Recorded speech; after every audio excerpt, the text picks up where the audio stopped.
ആഘോഷങ്ങൾ അവസാനിച്ചാലും VM super വാല്യുവിൽ ഓഫറുകൾ അവസാനിക്കുന്നില്ല. ഒരു വീട്ടിലേക്ക് വേണ്ട എല്ലാ സാധനങ്ങളും ഒരു കുടക്കീഴിൽ. VM super value and digi world, Chelakkara, Mullurkara, Vazhakkode. UDF സ്ഥാനാർത്ഥി ശ്രീ ശിവൻ വീട്ടിക്കുന്ന് ഇവിടെ ഭഗവതിയുടെ തിരുനടയിലെത്തിയിട്ടുണ്ട്. നമസ്കാരം. നമസ്കാരം. എങ്ങനെ പോകുന്നു തെരഞ്ഞെടുപ്പ് പ്രചരണങ്ങളും കാര്യങ്ങളും? വലിയ നല്ല രീതിയിലുള്ള പ്രവർത്തനങ്ങളാണ് ഉള്ളത്. നമ്മൾ മണ്ഡലങ്ങളിലേക്ക് ഇറങ്ങുമ്പോൾ ആളുകൾക്കിടയിൽ വളരെയധികം ഒരു സ്വീകാര്യത ഉണ്ട്. കഴിഞ്ഞ കാലഘട്ടങ്ങളിൽ കഴിഞ്ഞ 10-30 വർഷക്കാലമായി പൊതുരംഗത്ത് നിൽക്കുന്ന എനിക്ക് ഈ മണ്ഡലത്തിൽ വളരെയധികം വ്യക്തിബന്ധങ്ങൾ ഉണ്ട്. ആ വ്യക്തിബന്ധങ്ങളാണ് എനിക്ക് വലിയൊരു മുതൽക്കൂട്ട് ഉള്ളത്. അതുകൊണ്ട് ഒരു പരിചയപ്പെടുത്തേണ്ട ആവശ്യകത ഇല്ല എന്നുള്ളതാണ് എനിക്ക് എൻ്റെ ഉള്ളിലുള്ള വലിയൊരു ആത്മവിശ്വാസം. സാധാരണ മണ്ഡലത്തിൽ പുറത്തുനിന്നുള്ള ആളുകളായിരിക്കും ഉണ്ടാവാറുള്ളത്. പക്ഷേ ഇപ്പോൾ മണ്ഡലത്തിൽ തന്നെ ഒരാളെ കിട്ടിയ സന്തോഷത്തിലാണ് ഇപ്പോൾ ചേലക്കര മൊത്തം, അല്ലേ? അങ്ങനെയാണ് പോയി നമ്മൾ പ്രചരണത്തിന് ഇറങ്ങുമ്പോൾ അങ്ങനെയാണ് ഫീൽ ചെയ്യുന്നത്. പ്രചരണത്തിന് ഇറങ്ങുമ്പോൾ ഞാൻ ഈ നാട്ടിലെ ഒരു നാട്ടുകാരൻ എന്ന രീതിയിലാണ് എന്നെ എല്ലാവരും കാണുന്നത്. ഈ നാട്ടിലെ ഒരു മകനായും ഒരു സഹോദരനായും ഒരു കൂട്ടുകാരനുമായി ഒക്കെയാണ് ജനങ്ങൾക്കിടയിൽ നിന്നും എനിക്ക് കിട്ടുന്ന ഒരു വലിയ സ്വീകാര്യത. അത് ഞാൻ നേരത്തെ പറഞ്ഞതുപോലെ ഇന്ത്യൻ യൂത്ത് കോൺഗ്രസിൻ്റെ നിയോജകമണ്ഡലം കമ്മിറ്റിയുടെ പ്രസിഡൻ്റായി 7 വർഷക്കാലം ഞാൻ ഈ നിയോജകമണ്ഡലത്തിൻ്റെ 9 പഞ്ചായത്തുകളിലും സംഘടനാ പ്രവർത്തനങ്ങളുമായി മുന്നോട്ട് പോകുമ്പോൾ വലിയ യുവാക്കളുമായും ഒരു വലിയ സൗഹൃദ വലയങ്ങൾ ഉണ്ടാക്കിയെടുക്കുവാൻ എനിക്ക് കഴിഞ്ഞിട്ടുണ്ട്. അതോടൊപ്പം തന്നെ കുടുംബപരമായും കുറേ വ്യക്തിബന്ധങ്ങളുണ്ട്, ഉന്നതികളുമായും വളരെ അടുത്ത് ബന്ധങ്ങളുണ്ട്. അപ്പോൾ അതൊക്കെ ഒരു വലിയ തോതിൽ എന്നോടൊപ്പം ചേർന്ന് നിൽക്കും എന്നുള്ളതാണ് എൻ്റെ ഒരു വലിയ വിശ്വാസം. എങ്ങനെയാണ് ഇത്തവണ ചേലക്കര തിരിച്ചു പിടിക്കുമെന്നുള്ള ആത്മവിശ്വാസത്തിൻ്റെ? ഒരു സംശയവുമില്ല, ചേലക്കര തിരിച്ചു പിടിക്കും. കാരണം സാങ്കേതികപരമായി കുറച്ച് കാലങ്ങളായി LDFിൻ്റെ ജനപ്രതിനിധികൾ ഇവിടുന്ന് ജയിച്ചു പോകുന്നുണ്ടെങ്കിൽ തന്നെ ഈ UDFന് വളരെയധികം വേരോട്ടമുള്ള ആഴത്തിൽ അതിന് വളക്കൂറുള്ള ഒരു പ്രദേശമാണ് ചേലക്കര. പ്രവർത്തകരും മുന്നണിയുടെ നേതാക്കളും എല്ലാവരും വലിയ ആത്മവിശ്വാസത്തിലാണ്. ഒരു സ്ഥാനാർത്ഥി എന്ന നിലക്ക് ഞാനും വളരെ ആത്മവിശ്വാസത്തിലാണ്. വിജയം ഉറപ്പായും UDFന് അനുകൂലമായിരിക്കും. വോട്ടർമാരെ നേരിൽ കാണുന്ന സമയത്ത് അവർ പങ്കുവയ്ക്കുന്ന പ്രധാന കാര്യങ്ങൾ എന്തൊക്കെയായിരുന്നു? ഇപ്പോൾ നിലവിൽ കുറച്ച് വർഷങ്ങളായിട്ട് വേറൊരു ഭരണമാണ്. അപ്പോൾ താങ്കളോട് ചോദിക്കുന്നുണ്ടാവുമല്ലോ, അല്ലെങ്കിൽ അവരുടെ ആവലാതികൾ പറയുന്നുണ്ടാവും. പ്രധാനമായിട്ടും ചേലക്കരയെ സംബന്ധിച്ചിടത്തോളം അവരുടെ ഒരു ആവശ്യം അല്ലെങ്കിൽ അവരുടെ ഒരു എന്തായിരിക്കും? ജനങ്ങൾക്കിടയിൽ ഇറങ്ങി ചെല്ലുമ്പോൾ അവരെ ബാധിക്കുന്ന, അവരെ നേരിട്ട് ബാധിക്കുന്ന നിരവധി പ്രശ്നങ്ങളാണ് അവർ നമ്മളോട് പറയുന്നത്. കാരണം 10 വർഷക്കാലം ഗവൺമെൻറ് ഭരിക്കുന്ന ഈ ഗവൺമെൻറ്റിനെതിരെ ശക്തമായ ഒരു വികാരം, നിലപാട്, എതിർപ്പ് ഒക്കെ നിലനിൽക്കുന്നുണ്ട് ഈ മണ്ഡലത്തിൽ. ഈ മണ്ഡലത്തിൽ മാത്രമല്ല, മൊത്തം കേരളത്തിൽ അങ്ങനെ തന്നെയാണ്. പ്രത്യേകിച്ച് ചേലക്കര നിയോജക മണ്ഡലം എന്ന് പറയുമ്പോൾ ഒരു സംവരണ മണ്ഡലമാണ്. ആ സംവരണ മണ്ഡലത്തിൽ പെട്ട ജനപ്രതിനിധികളായ ആളുകൾ നീണ്ട വർഷക്കാലം ഇവിടെ ഭരിച്ചു. പക്ഷെ നീണ്ട വർഷക്കാലം ഭരിച്ചു എന്നതിന് അപ്പുറം ഈ പ്രദേശങ്ങളിലെ ഉന്നതികളിൽ, അടിസ്ഥാന സൗകര്യ കാര്യങ്ങളിൽ വേണ്ടത്ര രീതിയിൽ അല്ലെങ്കിൽ മതിയായ രീതിയിൽ അതിന് ശ്രദ്ധ കൊടുക്കാത്തതിൻ്റെ പുറത്ത് ഉന്നതികളിൽ ഇന്നും കുടിവെള്ളം എത്താത്ത വലിയ ഒരു പ്രശ്നമുണ്ട്. ഉന്നതികളിൽ മാത്രമല്ല, മറ്റു പഞ്ചായത്തുകളിലൊക്കെ വേനലടുക്കുമ്പോൾ എടുത്ത് നമുക്കറിയാവുന്നതാണ്. ചുറ്റും പുഴകൾ ഉള്ള ഒരു പ്രദേശമാണ് ചേലക്കര നിയോജകമണ്ഡലം. ഗായത്രി പുഴയും ഭാരതപ്പുഴയും ഒക്കെ അവരോട് ചേർന്ന് നിൽക്കുന്ന ഒരു അസംബ്ലി. ആ അസംബ്ലിയിൽ ഇന്നും കുടിവെള്ളം ഒരു കിട്ടാക്കനി എന്ന് പറയുമ്പോൾ അതൊരു വലിയ ആളുകൾക്ക് വളരെയധികം വിഷമമുള്ള അല്ലെങ്കിൽ വലിയ തോതിൽ അതിനകത്ത് പ്രതിഷേധം നിലനിൽക്കുന്നുണ്ട്. അതോടൊപ്പം തന്നെ യുവാക്കളെ ചേർത്ത് നിർത്തുന്ന ഒരു സംരംഭങ്ങളും ചെയ്തിട്ടില്ല. ആ യുവാക്കളെ ചേർത്ത് നിർത്തുവാനോ അല്ലെങ്കിൽ അവരുടെ ആവശ്യങ്ങൾക്ക് ഒപ്പം നിന്നുകൊണ്ട് അവർക്ക് കിട്ടാവുന്ന അല്ലെങ്കിൽ അവർക്ക് തണലാകുന്ന ഒരു പ്രവർത്തനങ്ങളും കാര്യങ്ങളും ഈ ഭാഗത്തു നിന്ന് ഉണ്ടായിട്ടില്ല. അത് എടുത്തു പറയേണ്ടത് ഉന്നതികളിലുമുണ്ട്. അപ്പോൾ അതുകൊണ്ട് അതൊക്കെ ഭയങ്കരമായ ഒരു കുറവായാണ് ഇത് കാണുന്നത്. ശക്തമായ രീതിയിൽ ആളുകൾക്ക് അതിനെതിരെ എതിർപ്പുണ്ട്. ഇപ്പോൾ കഴിഞ്ഞ ഉപതെരഞ്ഞെടുപ്പിൽ നമുക്കറിയാം ഒരു ഭരണവിരുദ്ധ വികാരം എന്ന് പറയുന്നത് ഉണ്ടായിരുന്നു എന്നാണ് പറയപ്പെടുന്നത്. പക്ഷേ എന്നിട്ടും നമുക്ക് ഈ UDFന് ഇവിടെ സ്ഥാനം നിലനിർത്താൻ കഴിഞ്ഞില്ല. പക്ഷേ ഇത്തവണ അത് തിരിച്ചു പിടിക്കുമ്പോൾ ജനങ്ങളുടെ മുന്നിൽ UDF കൊടുക്കുന്ന ഒരു വാഗ്ദാനം എന്തായിരിക്കും?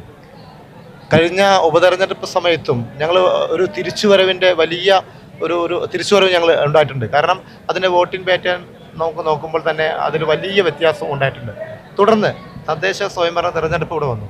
തദ്ദേശ സ്വയംഭരണ തെരഞ്ഞെടുപ്പ് വന്നപ്പോൾ UDF കോൺഗ്രസുമൊക്കെ വലിയ തിരിച്ചുവരവിൻ്റെ ഒരു പാതയിലൂടെയാണ് വന്നത്.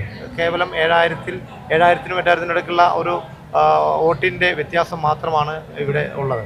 അപ്പോൾ അതുകൊണ്ട് തീർച്ചയായും UDFിൻ്റെ നേതൃത്വവും പ്രവർത്തകരുമൊക്കെ വളരെ ആത്മവിശ്വാസത്തിൽ തന്നെയാണ് ഉള്ളത്. പിന്നെ ഇവിടെ നമ്മളെ സംബന്ധിച്ചിടത്തോളം UDFിൻ്റെ ഒരു ജനപ്രതിനിധിയായി നമ്മൾ ജയിച്ചു വരികയാണെങ്കിൽ തീർച്ചയായും ഈ മണ്ഡലത്തിലെ അടിസ്ഥാന പ്രശ്നങ്ങൾക്കൊക്കെ ഒരു വികസന കാഴ്ചപ്പാടുള്ള പ്രവർത്തനങ്ങളുമായി നമ്മൾ മുന്നോട്ട് പോകും. ഉന്നതികളുടെ കാര്യങ്ങളിലൊക്കെ വലിയ പോരായ്മ ഉണ്ട് എന്നുള്ളത് ചൂണ്ടിക്കാണിച്ചു. അവർക്ക് വേണ്ട വികസന പ്രവർത്തനം വളരെ കാഴ്ചപ്പാടുണ്ടാവും. അതോടൊപ്പം തന്നെ ഇവിടെ ചേലക്കര മണ്ഡലത്തിലെ നമ്മുടെ ആരോഗ്യ കേന്ദ്രം, അതായത് നമ്മുടെ താലൂക്ക് ഹോസ്പിറ്റൽ മതിയായ രീതിയിൽ അതിൻ്റെ സ്റ്റാഫിൻ്റെ അപര്യാപ്തത കുറവ് ഉണ്ട്.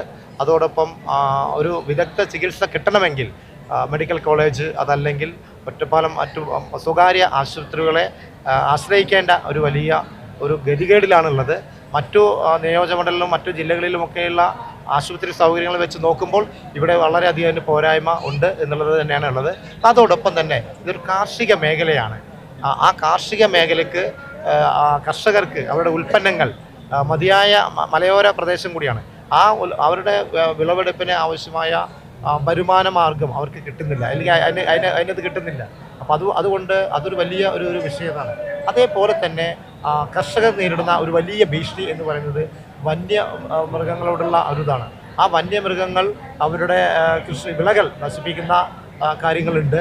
പക്ഷേ അതൊക്കെ തന്നെ ഫെൻസിങ്ങോ സോളാർ ഫെൻസിങ്ങോ പോലുള്ള കാര്യങ്ങൾ നടപ്പിലാക്കിക്കൊണ്ട് കർഷകരെ സംരക്ഷിക്കുന്ന രീതിയിലുള്ള ഒരു കാര്യങ്ങളൊന്നും ചെയ്തിട്ടില്ല.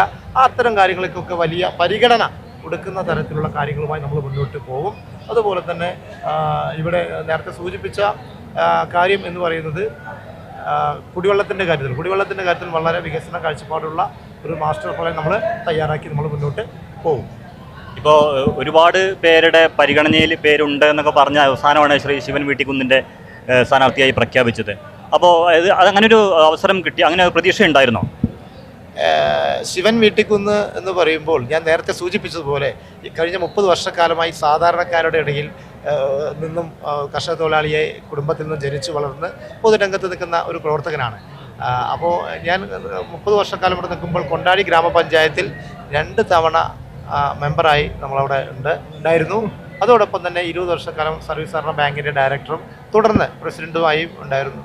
അപ്പോൾ കോൺഗ്രസ് നേതാക്കൾക്കിടയിലും അതുപോലെ തന്നെ UDFിൻ്റെ നേതൃത്വത്തിനിടയിലൊക്കെ കഴിഞ്ഞ 2-3 തെരഞ്ഞെടുപ്പുകളിൽ സജീവമായി സ്ഥാനാർത്ഥി പട്ടികയിൽ പരിഗണിക്കപ്പെട്ട ഒരു പേരായിരുന്നു. ഉറപ്പായും വളരെ സാധ്യതയോടുകൂടി തന്നെ ഉണ്ടാവുമെന്ന് തന്നെയായിരുന്നു എൻ്റെ ശുഭപ്രതീക്ഷ. അതിന് ഇപ്പോൾ അത് അനുസൃതമായ UDF നേതൃത്വം കോൺഗ്രസ് നേതൃത്വം ഒക്കെ സംയുക്തമായിക്കൊണ്ട് ഒരു പൊതു സ്വതന്ത്ര സ്ഥാനാർത്ഥിയായി ഞാൻ ഇവിടെ മത്സരിക്കുകയാണ്. ശ്രീ കൊടിക്കുന്നിൽ സുരേഷ് MP ഈ ഇടയ്ക്ക് ഒരു കൺവെൻഷനിൽ പറയുന്നുണ്ടായിരുന്നു താങ്കളെക്കുറിച്ച്, താങ്കളെ ഇവിടെ ജനപ്രതിനിധി ആവുമ്പോഴുണ്ടാകുന്ന മാറ്റങ്ങളെക്കുറിച്ചും താങ്കളെ റെക്കമെൻഡ് ചെയ്ത കാര്യത്തെക്കുറിച്ചും.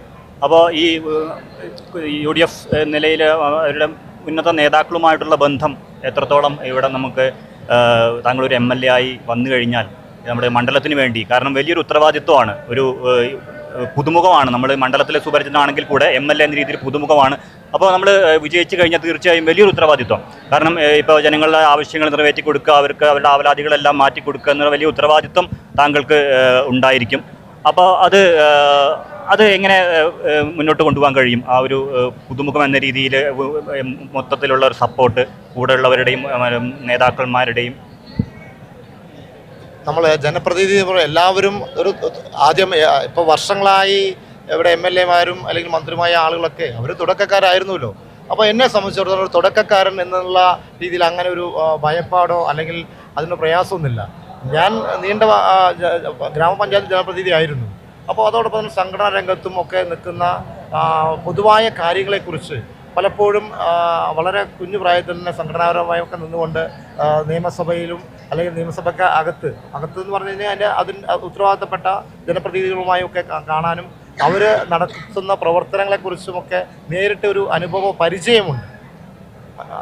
മീൻസ് ഇപ്പോൾ ഉമ്മൻചാണ്ടി സാർ മുഖ്യമന്ത്രി ആയിരിക്കുന്ന സമയത്ത് കെ ആന്റണി സാർ മുഖ്യമന്ത്രി ആയിരിക്കുന്ന സഭയ്ക്ക് അതൊക്കെ നിയമസഭക്കകത്ത് പോയിട്ട് അവർ ആളുകളുടെ ആവലാതികളും നിങ്ങൾ നേരത്തെ പറഞ്ഞ ഈ പ്രയാസങ്ങളൊക്കെ കേൾക്കുന്ന കാര്യങ്ങൾ നമ്മൾ കണ്ടും കേട്ടും വളർന്ന ഒരു പ്രവർത്തകരാണ് ഞാൻ. അപ്പം അതുകൊണ്ട് ഒരു തുടക്കക്കാരൻ എന്ന നിലക്ക് അങ്ങനെ ഒരു ആശങ്കയോ അങ്ങനെ ഒരു ഭയപ്പാടോ ഒന്നും തന്നെ എനിക്കില്ല. പിന്നെ എല്ലാ കാര്യങ്ങളിലും നമ്മൾ ഇവിടുത്തെ നമ്മുടെ കൂടെയുള്ള ആളുകളുമായും അല്ലെങ്കിൽ നേതൃത്വമായും ഒക്കെ വളരെ ആലോചിച്ച് ഉള്ള ഒരു വികസന കാര്യങ്ങൾക്കാണ് നമ്മൾ മുൻതൂക്കം കൊടുക്കുക. അതോടൊപ്പം തന്നെ UDFിൻ്റെ ചെയർമാൻ ശ്രീ VD സതീശൻ സാറും ഒക്കെ നമ്മൾ വളരെയധികം ആത്മബന്ധം പുലർത്തുന്ന UDFിൻ്റെ മുഴുവൻ നേതാക്കളുമായി ഇപ്പോൾ കുട്ടി സാഹിബ് ഉൾപ്പെടെയുള്ള പാണക്കാട് തങ്ങളായിട്ടുള്ള അവരൊക്കെ ആയിട്ട് ഒരു വലിയ അടുപ്പവും ബന്ധവും ഒക്കെ ഉണ്ട്. അപ്പോൾ അവരുടെയും കൂടി ഉപദേശ നിർദ്ദേശങ്ങൾക്കനുസരിച്ച് നമ്മൾ കാര്യങ്ങൾ ജയിച്ചാൽ ജനപ്രതിനിധിയായിട്ട് നമ്മൾ അതിൻ്റെ പ്രവർത്തനങ്ങൾ നമ്മൾ മുന്നോട്ട് പോകും. എന്നാൽ ഇപ്പോൾ മണ്ഡലത്തിലൂടെ പോകുമ്പോൾ ഒരു ട്രെൻഡ് ഉണ്ടാവുമല്ലോ. അപ്പോൾ നമുക്കിപ്പോൾ താങ്കളുടെ വാക്കുകളിൽ നിന്നും അതിൻ്റെ ഒരു ആത്മവിശ്വാസം നമുക്ക് പ്രതിഫലിക്കുന്നുണ്ട്. അപ്പോൾ UDF ഇത്തവണ ഒരു വിജയിക്കുകയാണെങ്കിൽ ഒരു ഭൂരിപക്ഷം എത്ര ഭൂരിപക്ഷത്തിനായിരിക്കും? നമ്മുടെ ഒരു പ്രതീക്ഷ ഉണ്ടാവില്ല, എല്ലാത്തിനും പ്രതീക്ഷകളല്ലേ? ഒരു കാര്യം പറയാം, ഞാൻ നേരത്തെ സൂചിപ്പിച്ചതുപോലെ ഞാൻ നേരത്തെ പറഞ്ഞു വലിയ സ്വീകാര്യതയാണ് ആളുകൾക്കിടയിൽ നിന്ന് കിട്ടുന്നത്. അപ്പോൾ അത് നമുക്ക് വലിയൊരു പോസിറ്റീവ് റിസൾട്ടാണ്. ഉറപ്പായും UDF ചേലക്കര നിയോജക മണ്ഡലത്തിൽ തിരിച്ചു പിടിച്ചിരിക്കും. അത് കാരണം എന്തെന്ന് വെച്ച് കഴിഞ്ഞാൽ നേരത്തെ പറഞ്ഞത് തന്നെയാണ്, ശക്തമായ ഒരു പൊതുവികാരം ഗവൺമെൻറ്റിനെതിരെ നിൽക്കുന്നുണ്ട്. അതോടൊപ്പം തന്നെ മണ്ഡലത്തിലെ ഒരു സ്ഥാനാർത്ഥി നിലക്ക്, മണ്ഡലത്തിൽ അവരോട് ചേർന്ന് നിൽക്കുന്ന ഒരു പ്രവർത്തക നിലക്ക് UDFിൻ്റെ ടീം UDF നേതൃത്വ നിലയിലുള്ള താഴെ തട്ട് വരെയുള്ള എല്ലാവരും ഒരുമിച്ച് എന്നോടൊപ്പം ഉണ്ട്. അപ്പോൾ അതുകൊണ്ട് വലിയ ഒരു ഭൂരിപക്ഷത്തിൽ തന്നെ ഞങ്ങൾ ജയിക്കും. അത് വിജയത്തിൽ കുറഞ്ഞുള്ള യാതൊരു കാര്യവും ഞങ്ങൾ പ്രതീക്ഷിക്കുന്നില്ല. അപ്പോൾ സ്ഥാനാർത്ഥി വളരെ വലിയ ആത്മവിശ്വാസത്തിലാണ് അദ്ദേഹത്തിൻ്റെ വാക്കുകളിൽ നിന്ന് പ്രതിഫലിക്കുന്നത്. തീർച്ചയായും ഇവിടെ ഒരു ഭരണമാറ്റം ചേലക്കര മണ്ഡലത്തിൽ ഉണ്ടാകും. ഒരു പുതിയൊരു MLA ചേലക്കരയ്ക്ക് ലഭിക്കും എന്ന് തന്നെയാണ് അദ്ദേഹത്തിൻ്റെ വാക്കുകളിൽ നിന്ന് നമുക്ക് മനസ്സിലാക്കാൻ സാധിക്കുന്നത്. എന്തായാലും അദ്ദേഹത്തിന് എല്ലാവിധ ആശംസകളും നേരുന്നു. അദ്ദേഹത്തിൻ്റെ ആഗ്രഹങ്ങൾ സഫലീകരിക്കട്ടെ. സന്തോഷം. Okay, thank you. ആഘോഷങ്ങൾ VM സൂപ്പർ വാല്യുവിന്റെ ആഘോഷ പദ്ധതിക്കൊപ്പം ആഴ്ചയിൽ വെറും 250 രൂപ വെച്ച് 48 ആഴ്ച അടയ്ക്കൂ. ആനുകൂല്യ ബോണസ് 1000 രൂപ ചേർത്ത 13000 രൂപയ്ക്ക് ഓണത്തിന് പർച്ചേസ് ചെയ്യൂ.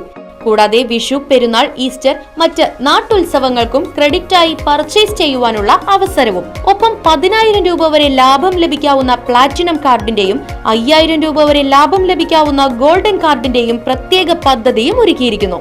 കൂടുതൽ വിവരങ്ങൾക്ക് ഇന്ന് തന്നെ VM സൂപ്പർ വാല്യൂ സന്ദർശിക്കൂ. ഫോൺ 9447670162.